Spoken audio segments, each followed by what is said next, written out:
If you have ever sold something on Facebook Marketplace, gotten paid through Venmo for watching your neighbor's dog, or picked up a little extra cash doing something you love in retirement, the IRS almost sent you a confusing tax form this year that most people never expected and even fewer understood. And before I tell you what changed, I need you to do one thing for me right now, because what I'm about to share could save you a headache come tax season, and channels like this one are the only place telling you the truth in plain English instead of burying it in fine print. Hit that subscribe button because staying informed about your money shouldn't be this hard, and I promise to keep making it easy for you. Let's be honest with each other for a second. You worked hard your whole life. You paid your taxes. You did everything right.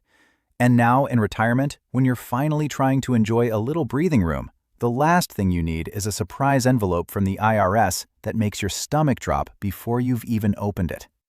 You know the feeling, that flash of dread when you see the return address. Did I do something wrong? Do I owe money? Is this a mistake?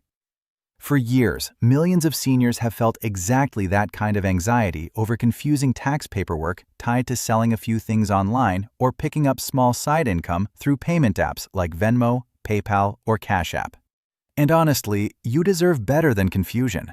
You deserve someone who will sit down and explain this the way a trusted friend would, at your kitchen table. No jargon, no condescension, just the truth. So here's the part that should get your attention. Back in 2021, Congress quietly set the wheels in motion for something that would have affected almost every single person who uses a payment app for anything at all, even casual small stuff. The plan was to lower the threshold for when these apps had to report your transactions to the IRS, all the way down to just $600. Not $6,000, $600. That means if you sold your late husband's old tool set for $800 or got paid $200 a handful of times throughout the year for babysitting or yard work, you could have ended up with an official tax form landing in your mailbox, the kind that makes you nervous even when you haven't done anything wrong. Now stay with me because there's more to this story, and the ending is not what you'd expect from the government. In fact, it might be the first genuinely good news you've heard about the IRS in a long time. Let me back up and explain exactly what this form is and why it exists, because understanding it takes away its power to scare you. It's called a 1099-K, and it's simply a piece of paper that payment apps and online marketplaces send both to you and to the IRS, reporting how much money passed through your account for goods or services. It is not a bill. It is not an accusation. It is simply information. Think of it like a receipt that gets copied and mailed to two places instead of one. The problem was never the form itself. The problem was who was going to start receiving one. Under the original 2021 law, the threshold was supposed to drop in stages, first to $5,000, then to $2,500, and eventually all the way down to just $600, with no minimum number of transactions required at all. Picture that for a moment. $600. That's not a business. That's a garage sale. That's a few odd jobs. That's grandma selling her handmade quilts at the church bazaar and then listing the leftover ones online. Now, here's where I promised you a curiosity loop, and I'm going to open a second one right now too, because there is genuinely more than one surprising twist in this story. The first twist is what actually happened to that $600 threshold. The second twist, which I'll get to in just a moment, is about what this means for a completely different group of seniors who might not even use payment apps at all, but who are affected in a quieter way you probably haven't considered. Keep listening, because both of these pieces matter, and skipping either one could leave you unprepared. Let's talk about what really happened. Throughout 2023 and 2024, the IRS kept delaying that $600 rule again and again, because tax professionals and everyday Americans pushed back hard, warning that it would flood ordinary people, especially retirees on fixed incomes doing small side work, with paperwork nobody asked for and confusion nobody needed. You could feel the tension building every year around tax season, with headlines warning that this was the year it would finally kick in. And then, in July of 2025, something happened that genuinely surprised a lot of people who follow this closely. Congress passed a new law, sometimes called the One Big Beautiful Bill, and inside it was a provision that reversed the whole plan. Instead of dropping to $600, the threshold was pushed back up, all the way to $20,000, and it also brought back a requirement of more than 200 transactions in a year. Read that again if you need to. $20,000 and 200 transactions, not $600 with no transaction minimum at all. What does that actually mean for you, sitting at home, wondering if this affects your life?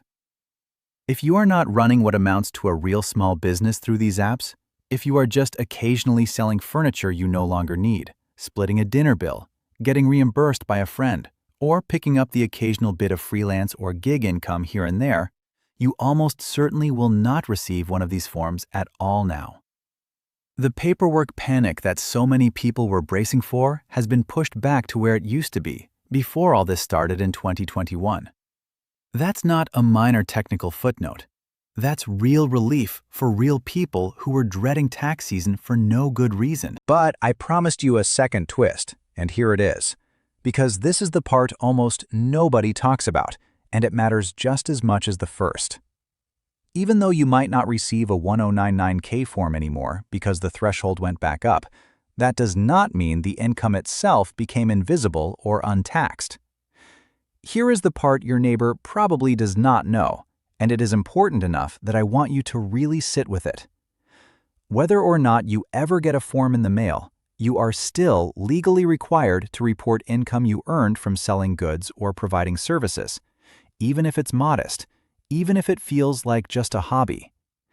The form is just paperwork that tells the IRS what you already owe them, the honesty to report yourself.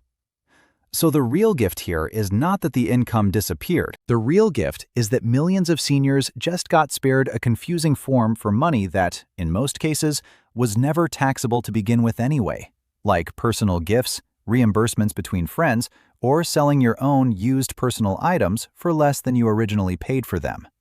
That kind of money was never supposed to be taxed in the first place, form or no form. And now, fewer of you will get a scary-looking piece of mail making you think otherwise. Now let's bring this home with the payoff, because I know you've been waiting for it. The genuinely good news. The thing your financial advisor probably never mentioned, and the evening news definitely didn't cover, is this. If you're a retiree who occasionally sells things online, does a bit of gig work, gets paid through an app for small favors or services, or receives money from friends and family for completely personal reasons, the odds that you will get hit with a confusing tax form this year just dropped dramatically. The threshold snapped back to $20,000 and 200 transactions, the same level it was at for years before anyone started worrying about this at all. That means less confusion, fewer unnecessary forms cluttering your mailbox, and one less thing to stress about when tax season rolls around. For once, government paperwork got simpler instead of more complicated, and you deserve to know that. Here's what I want you to walk away with today. You spent your whole life being careful with money, paying what you owed, and doing things the right way. And you deserve information that respects that effort instead of scaring you into clicking on something just to keep you watching. The truth here is simple. A confusing rule that was about to sweep up millions of ordinary seniors doing small, harmless things with their time and their belongings got rolled back. That's a real, documented change, straight from the IRS itself, not a rumor, not a scare tactic, the real story. And now you know it before most of your friends and neighbors do. If this helped clear up something that's been nagging at you, or if you know someone, a sibling, a neighbor, a fellow retiree at your coffee group, who sells things online or does a little gig work here and there, please share this with them today. They deserve to stop worrying about paperwork that most likely no longer applies to them. And if you want more of this, straight talk about your money, your benefits, and the rules that actually affect your life, written the way a friend would explain it, rather than the way a government pamphlet buries it, subscribe to this channel right now. Every video I make is for you, the person who worked hard, who deserves clarity, and who has earned the right to feel confident about their money instead of confused by it. I'll see you in the next one.